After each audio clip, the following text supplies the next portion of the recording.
Welcome to school and academic subscribers. और जिन्होंने subscribe नहीं किया है सब्सक्राइब कर लें। करो सर, कर दिया, चलो पढ़ाओ। दोस्तों, फोन पे को अकाउंट एग्रीगेटर की तरह काम करने के लिए रिजर्व बैंक ऑफ इंडिया का इन प्रिंसिपल अप्रूवल मिल गया है। तो क्या होता है अकाउंट एग्रीगेटर, क्या काम करता है अकाउंट एग्रीगेटर और कौन कौन अकाउंट एग्रीगेटर की तरह काम कर सकता है, यह सब आप जानेंगे आज के इस वीडियो में। मैं हूं विनय चौहान और अगर आप डेली नई नई current, general awareness as well as static awareness के टॉपिक पर अपडेट रहना चाहते हैं तो मेरे इस चैनल से जरूर जुड़ें, क्योंकि यहाँ पे आप सबको मिलेगी नई नई टॉपिक पर डिटेल्ड वीडियो। फ़ोन पे जो कि Bengaluru based digital payment company है और इंडिया में यह सबसे बड़ी यूपीआई यानी कि यूनिफाइड पेमेंट इंटरफेस कंपनी है। यह वॉलमार्ट के द्वारा ओन करी जाती है। वैसे तो इसकी पेरेंट ऑर्गेनाइजेशन फ्लिपकार्ट है, बट फ्लिपकार्ट को यूएस की वॉलमार्ट ओन करती है, तो इस हिसाब से फ़ोन पे की भी ओनर वॉलमार्ट बन जाती है। तो फ़ोन पे को आरबीआई से अकाउंट एग्रीगेटर की तरह काम करने का अप्रूवल मिल गया है। तो यार अब क्वेश्चन ये बनता है कि अकाउंट एग्रीगेटर आखिरकार होता क्या है।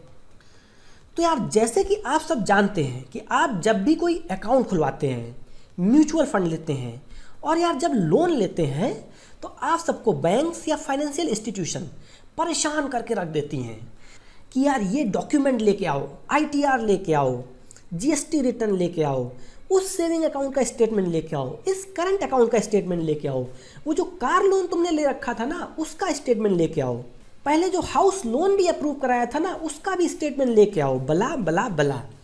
यानी कि आप फिजिकल डॉक्यूमेंटेशन करते करते थक जाते हैं और फिर कहते हैं भाड़ में जाओ यार, हमको नहीं चाहिए लोन। क्योंकि इन सब में आपका बहुत टाइम टूटता है, पैसे वेस्ट होते हैं और आप कभी सीए, कभी बैंक, कभी इस बैंक, इस तरीके से चारों तरफ घूमते रहते हैं। तो इन सब समस्याओं को मद्देनज़र रखते हुए जून 2016 में आरबीआई इस नतीजे पर पहुंची कि यार एक अकाउंट एग्रीगेटर फ्रेमवर्क लॉन्च किया जाए, जिसमें कि नई टाइप की एनबीएफसी यानी कि नॉन बैंकिंग फाइनेंशियल कंपनीज को अप्रूव किया जाए, जो कि अकाउंट एग्रीगेटर का काम करेंगी। अब ये करेंगी क्या?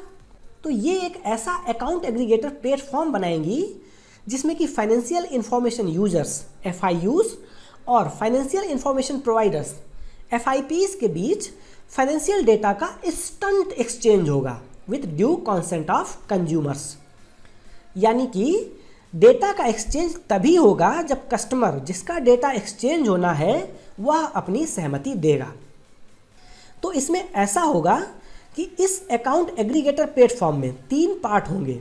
पहला, फाइनेंशियल इंफॉर्मेशन प्रोवाइडर्स, यानी कि वो कंपनीज या बैंक जिनके पास कस्टमर का फाइनेंशियल डेटा होता है। जैसे कि मैंने अगर एचडीएफसी बैंक से कार लोन ले रखा है, सेविंग अकाउंट खुलवा रखा है, तो इनके पास हमारा फाइनेंशियल डेटा है। तो ये है फाइनेंशियल इंफॉर्मेशन प्रोवाइडर। अब एफआईपीज कौन कौन होंगे?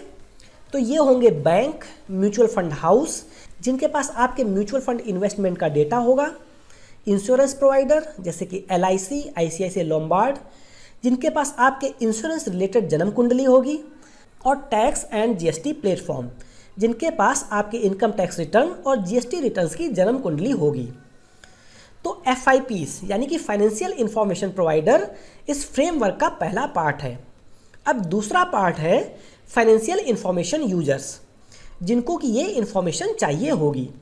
अब ये लोग कौन होंगे जिनको कि ये इंफॉर्मेशन चाहिए? तो ये कभी बैंक होंगी, कभी फाइनेंशियल इंस्टीट्यूशन और अदर्स टाइप की कंपनीज होंगी। जैसे कि मान लो कि तुम्हें लोन चाहिए, तो दूसरी बैंक जहाँ से तुम लोन लेने गए उनको अब तुम्हारी फाइनेंशियल जन्म कुंडली चाहिए। तो यहाँ पर एफआईयूज यानी कि फाइनेंशियल इंफॉर्मेशन यूजर हुई बैंक। ऐसे ही वेल्थ मैनेजमेंट कंपनीज जो तुम्हारी वेल्थ यानी कि तुम्हारा पैसा मैनेज करेंगी, उनको भी ये सब इंफॉर्मेशन चाहिए होगी। तो ये सब companies will act like financial information users, जो कि अकाउंट एग्रीगेटर फ्रेमवर्क का सेकंड पार्ट हुआ। अब आ जाइए देखते हैं तीसरा पार्ट। तो तीसरा पार्ट है दल्ले यानी कि ब्रोकर, यानी कि अकाउंट एग्रीगेटर। अरे भाई, इनको दल्ले ही बोलेंगे ना, जो कि फाइनेंशियल इंफॉर्मेशन प्रोवाइडर्स से इंफॉर्मेशन लेके फाइनेंशियल इंफॉर्मेशन यूजर्स को इंफॉर्मेशन प्रोवाइड करेंगे। तो ये दोनों के बीच में ब्रिज की तरह काम करेगा, तो ये दल्ला ही हुआ ना। तो अकाउंट एग्रीगेटर उस टाइप की कंपनी होंगी जो FIPs फाइनेंशियल इंफॉर्मेशन प्रोवाइडर और FIUs फाइनेंशियल इंफॉर्मेशन यूजर्स के बीच में इंफॉर्मेशन को लेके ब्रिज का काम करेंगी।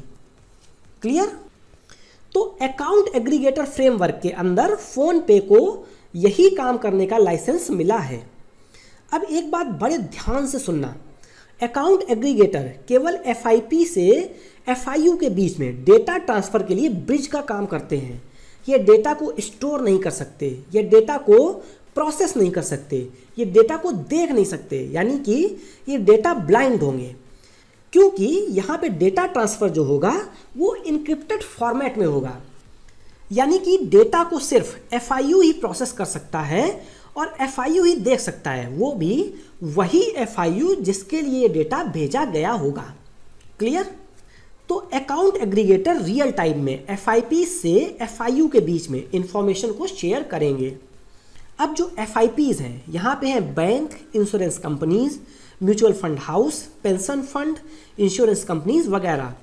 इसीलिए अकाउंट एग्रीगेटर का जो काम करने वाली कंपनीज होंगी, जो कि NBFCs होंगी, उनको RBI, SEBI यानी कि security exchange board of India, IRDAI यानी कि insurance regulatory development authority of India और PFRDA यानी कि pension fund regulatory authority of India सब की सब रेगुलेट करेंगी।